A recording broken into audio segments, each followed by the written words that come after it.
Olá, turma, tudo bem?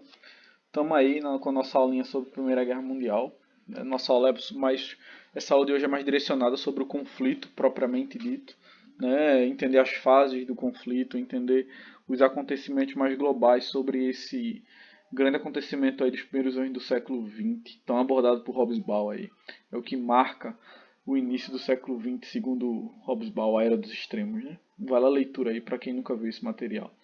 É, Para entender logo a Primeira Guerra, eu vou fazer uma ressalva aqui minha por parte, né? Eu vejo esse tema como muito romantizado.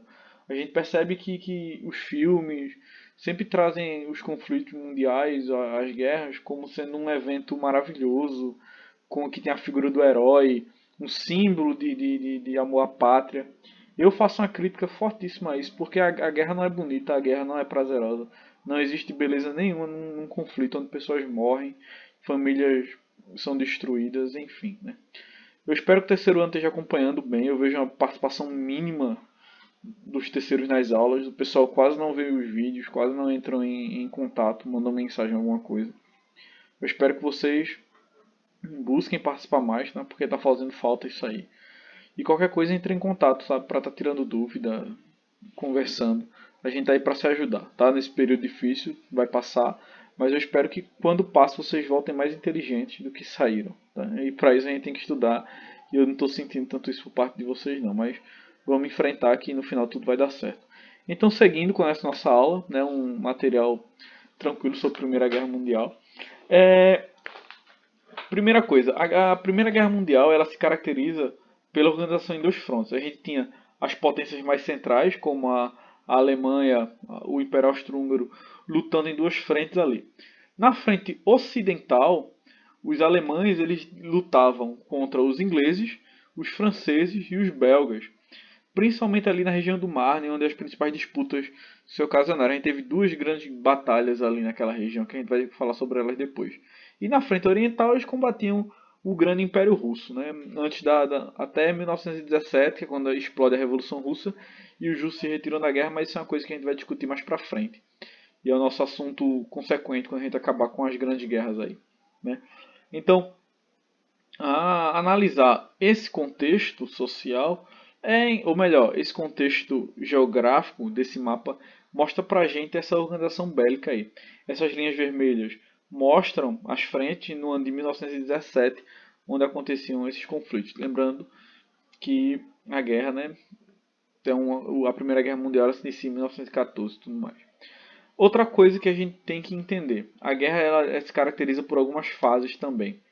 Nós vamos ter a guerra de movimento, a guerra de trincheiras, né? E uma segunda guerra de movimento, que é quando os Estados Unidos já está na ativa já. O que é uma guerra de movimento? E aí eu já inicio essa discussão para a gente tentar aprofundar mais, né? A guerra de movimento se caracteriza por uma movimentação intensa de tropas, então aviões, tanques. Qual era a proposta? Qual era a ideia de uma guerra de movimento? Abalar, desestruturar da melhor maneira possível o adversário. Então eu ataco, ataco, ataco, destruo tudo para enfraquecê-lo e que eu consiga dar andamento. É uma estratégia extremamente agressiva que tem por objetivo exterminar qualquer esperança que o inimigo tem inicialmente. É, a Alemanha ela dá início mesmo a esse movimento, né? Vão marchar até a Bélgica para tentar chegar até Paris, na França. E com a ajuda dos ingleses, eles vão conseguir dar uma freada nesse avanço alemão, né, caracterizando a primeira Batalha do Marne. Enorme, né? A grande questão dessa batalha é que a gente não vai ter avanços, a gente não vai ter vitórias firmes aí dos dois lados. Isso vai acabar fazendo com que a guerra ela se estacione, ela dê uma pausa, né, nesse período. Então esses avanços, essa guerra de movimento, ela exige um grande número de recurso humano, muita gente, né? E isso acaba abalando fortemente o emocional e as tropas. Isso acaba, desgasta muitas forças militares aí do período, né? Então, essa é uma das primeiras características aí desse desenvolvimento bélico. E aí o que a gente tem em 1914, nos primeiros anos da guerra, é esse avanço. E aí a gente consegue perceber outra característica aí desse conflito, que eram as trincheiras. Com as batalhas estagnadas, principalmente na frente ocidental, as trincheiras elas vão ser um recurso, né? Se cavava uma vala no solo enorme, né? Entre elas a gente tinha o que era chamado de zona, ou melhor, né? Terra de ninguém, que era o espaço entre as tropas, né? E aqui a gente tinha um avanço mínimo, porque os soldados ficavam nas suas trincheiras, atirando, não tinham descanso, porque a qualquer momento podiam ser atingidos por um avião. Tinham que usar máscara muitas vezes, porque nessa época, isso é uma coisa que eu vou discutir já já, se existia a possibilidade de ataque de gás venenoso, né? Eles acabavam tendo aí contato com rato, né, com cadáveres. Alguns relatos de ex-soldados dizem que eles dormiam de um lado, quando eles olhavam para frente, tinha 3, 4 corpos empilhados ali em estado de decomposição. Então era uma vida extremamente sofrida dentro dessas valas aí. Muitos tinham seus membros amputados porque ficavam de botina, entrava água, ou acabava acontecendo alguma coisa, destruída, explosão por bomba. Os médicos tentavam fazer tudo para tentar ajudar, tinham essas cabinezinhas. Então era uma vida extremamente sofrida. Se colocava arame farpado, madeira para dividir os espaços, né? Mas a Guerra nas Trincheiras se caracterizou como um dos piores eventos da Primeira Guerra Mundial, né? Mais horríveis. É possível encontrar por aí relatos, mesmo escritos, de combatentes que diziam que viam colegas entrando em estado de choque ou que ficavam travados, paralisados, tremendo. Enfim, guardavam marcas para toda a vida depois do conflito. Não conseguiam esquecer essa vivência, né? É muito fácil você encontrar hoje na internet imagens desse período, dessa vivência aí nas trincheiras, que era uma coisa muito complicada. Se dormia nas trincheiras, se guerreava, se passava dias e mais dias, aí, meses, nesses espaços sujos e sem condição nenhuma de continuidade, se ia permanecer vivo amanhã, se ia conseguir dormir, mas no meio da noite eram atacados, então era uma condição de vida deplorável mesmo, era uma situação complicada. Então, a vida nas trincheiras ela se caracteriza justamente por esses avanços aí, por essas ações, tá? Não podemos esquecer disso não. Entre 1915 e 1918 aí, né, a Itália ela rompe com a Alemanha, isso a gente entra na terceira fase da guerra e acaba se aliando aos ingleses. A Romênia e a Grécia também vão estar se juntando aos ingleses nessa época. E em 1917 a Alemanha ela começa a investir na guerra submarina.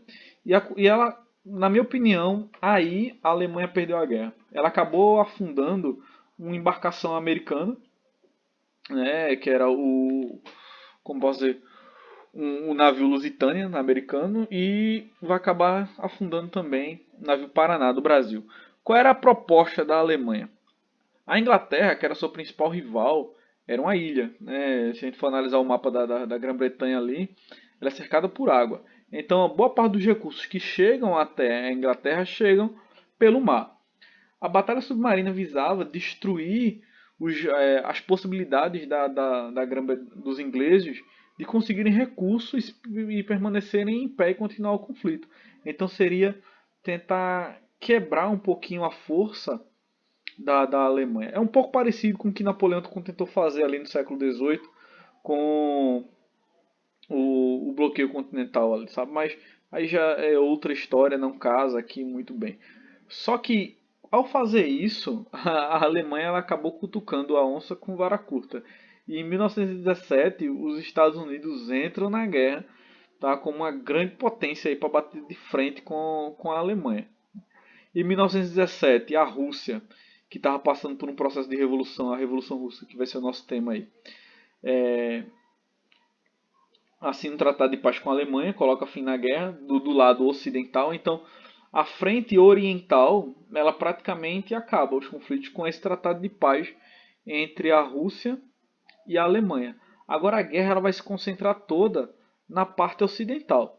E aí a gente vai ter vários conflitos pesadíssimos ali nas fronteiras, ou melhor, nas trincheiras, naquela parte do Marne ali. Então aí a gente já vai ter, por volta desse período, já em 1918, né, 1917 para 1918, a segunda batalha do Marne. Tá? E em 1918 mesmo, uma rebelião popular vai forçar Guilherme II abdicar do poder da Inglaterra, ou melhor, abdicar do poder da Alemanha, e isso coloca um fim na guerra, né? Então é a pressão, a força mesmo que vai ter essa entrada dos Estados Unidos na guerra. Os Estados Unidos vai ser capaz, juntamente com os outros grupos que já estavam ali no conflito, a vencerem os alemães, avançarem com suas tropas, né? E para evitar uma invasão dentro do Estado alemão, uma grande rebelião popular vai pedir o fim do conflito. E aí se coloca Guilherme II para renunciar. Essa imagem que vocês estão vendo aí era muito divulgada nos veículos de propaganda norte-americanos, né? Como se dissesse que o tio Sam precisa de você, se aliste. É, isso era muito comum no período, né? E aí a Primeira Guerra Mundial ela inaugura algumas ferramentas de guerra que serviram de espelho ali, ou melhor, foram vistas no período neocolonialismo, como aviões de guerra, gás venenoso para tentar matar os combatentes, né? Tanques, submetralhadoras. Essas ferramentas foram inauguradas na Primeira Guerra Mundial. Alguns historiadores relatam até que eram as novas máquinas de moer carne, né, criadas pelo homem. E que de fato não deixam de ser isso mesmo não, porque aí a gente consegue perceber claramente o impacto que essas coisas tinham na vida das pessoas. Né? Esse novo maquinário de guerra que vai surgir aí na Primeira Guerra Mundial, no primeiro grande conflito. Tá bem? Uma indicação de vídeo, recomendo demais, né? Esse material do Nerdologia sobre o Brasil na Primeira Guerra Mundial. Porque até então o Brasil ele não participou de maneira direta na guerra. O Brasil ele mandou alguns aviadores, se eu não estiver enganado, mandou médicos, suprimentos. Foi uma participação mais passiva. A participação mais ativa foi na Segunda Guerra Mundial mesmo. Tem um filme chamado Estrada 47 que fala isso, mas aí mais pra frente a gente debate isso, sabe? Mas a participação do Brasil na Primeira Guerra foi bem mais limitada. Vale a pena ver esse vídeo. Ele traz muita coisa boa também para a gente entender essa ação do Brasil no conflito. Com o fim da guerra, a gente começa a ver os problemas. Né? A gente teve 9 milhões e 200 mil mortos, 20 milhões de mutilados e dezenas de milhares de órfãos ali que perderam seus pais no conflito. Em 1919, a Alemanha ela vai ser penalizada pela guerra e ela vai assinar o Tratado de Versalhes, que obrigava ela a devolver a região da Alsácia-Lorena à França. Né? Os franceses conseguiram o que eles tanto queriam. E vai permitir ainda que os franceses eles possam explorar a bacia do rio Sarre, ali, as minas de carvão daquela região. A Alemanha ficou obrigada a ceder aos vencedores total direito sobre as colônias que ela tinha, as colônias ultramarinas, principalmente na região da África. Né? Ela devia pagar uma indenização aos vencedores, uma coisa em torno de 33 bilhões de dólares. Juntando a Primeira e a Segunda Guerra, a dívida da Alemanha ela perdurou até um tempo, até umas décadas aí do início do século XXI. Tá? Até uns anos aí do século XXI, segundo alguns, não sei. Brincadeira. A Alemanha ela devia ceder seus navios de guerra para as potências vencedoras, que eram uma frota forte, né? Não podia ter avião, nem canhão pesado ou qualquer outra coisa. Então, as forças da Alemanha foram praticamente cortadas e ainda tem um acréscimo de que seu corpo de soldados não podia passar dos 100 mil homens. Então, isso limitava mais ainda a ação, o poder bélico da Alemanha. Isso vai causar um sentimento de ódio muito grande por parte dos alemães. Isso vai ser alimentado por um nacionalismo forte que vai crescer dentro da Alemanha e posteriormente vai acabar culminando no desenvolvimento de partidos extremamente nacionalistas como o Partido Nazista. E aí vocês já sabem no que é que isso vai dar futuramente. Né? Então a Alemanha vai ficar extremamente indignada com isso aí. Entre esse tempo o Japão ele continua se expandindo como potência, porque acabou lutando ali, auxiliando alguns detalhes no conflito na Ásia. Né? E os Estados Unidos, por sua vez, se tornou uma das maiores potências econômicas e militares da história a partir daí. Né? Isso é uma coisa que também depois vai ser analisada melhor quando a gente for ver a crise de 29, ali, os anos dourados e outras coisas dos Estados Unidos, tá bem? Isso é um mapa, eu peço que vocês analisem bem. Aqui fica clara a transformação antes da Primeira Guerra e depois da Primeira Guerra. O Império Russo acaba, a gente vai ter a União das Repúblicas Socialistas Soviéticas, né? A Alemanha ela perde muito seus territórios, a Áustria-Hungria ela se desmancha, a gente vai ver surgimento da Polônia, Tchecoslováquia, da Áustria, né, a Hungria, outros territórios que vão estar surgindo. E tantos outros espaços. A França recupera um pouquinho dos seus territórios. E aí a gente já vê a formação de outros estados como a Estônia, a Letônia, a Lituânia, todos surgindo aí desses conflitos, tá? O Império Otomano acaba, né? Vai surgir a Turquia e outras coisas também. Isso é válido para estar sendo avaliado, tá? A gente vai ter a formação da Liga das Nações em 1919. Só que a Liga das Nações ela tinha por propósito evitar novos conflitos, só que não foi bem assim, tá? Como algum político, nesse objetivo ela deixou um pouquinho a desejar. Tanto que depois o Japão invadiu alguns territórios na Ásia e ficou por isso mesmo. Então a Liga das Nações ela não surtiu o efeito desejado, tá certo? E aí segue a nossa atividadezinha, coisa pouca, tá? Espero que vocês aproveitem. Nada de outro mundo, tá? Só sigam observando direitinho para que a gente consiga manter uma produção com qualidade. Qualquer coisa entre em contato aí que a gente vai se ajudando, beleza, pessoal? E por hoje é só. Valeu, obrigado e até a nossa próxima aula. Sigam participando das coisas, olhem o que está sendo feito, entrem em contato, a gente só tem a ganhar com isso. Valeu!